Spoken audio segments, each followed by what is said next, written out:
All my grandparents came from Italy, and they came here to the United States for economic opportunity.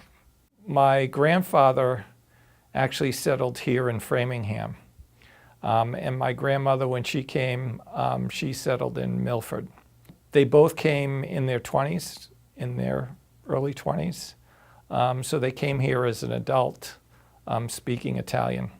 I know there was a number of challenges for them when they came here. There was a lot of prejudice that existed against the Italians. And they also had the challenge of not speaking English. Growing up, my grandmother lived with us and lived with our family, so I not only got to spend a lot of time with her as a high school student and as a young adult, but I also heard a lot of her stories about Italy. I knew Italy was a beautiful place, and I knew she loved Italy.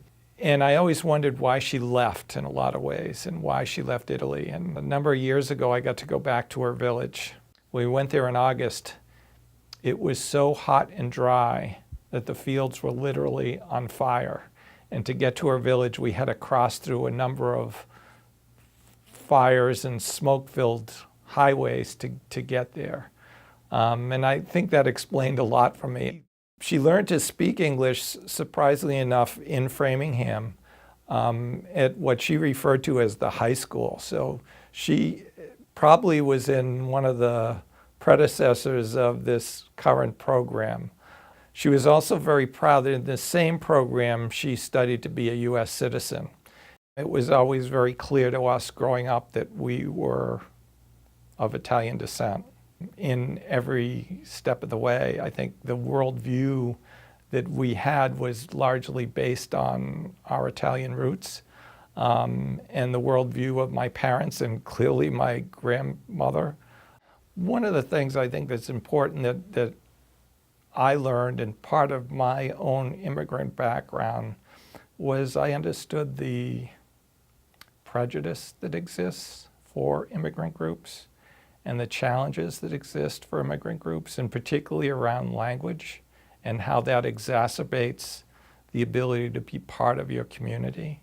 That's why it's important for me to give opportunity to the next generation of immigrants that are coming here, and particularly for my family coming here to Framingham.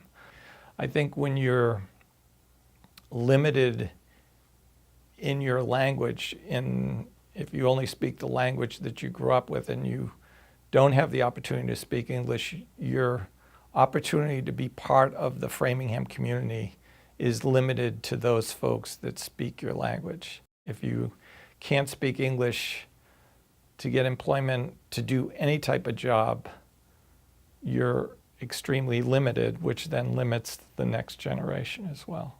Framingham's an accepting community. But there's challenges, and I think there's challenges for folks to understand that this new or the next immigrant group is no different than the last immigrant group. And I think that's part that is a challenge, I think, for people and for this community. I'll be there on May 24th because I stand with immigrants. I hope you'll be there as well.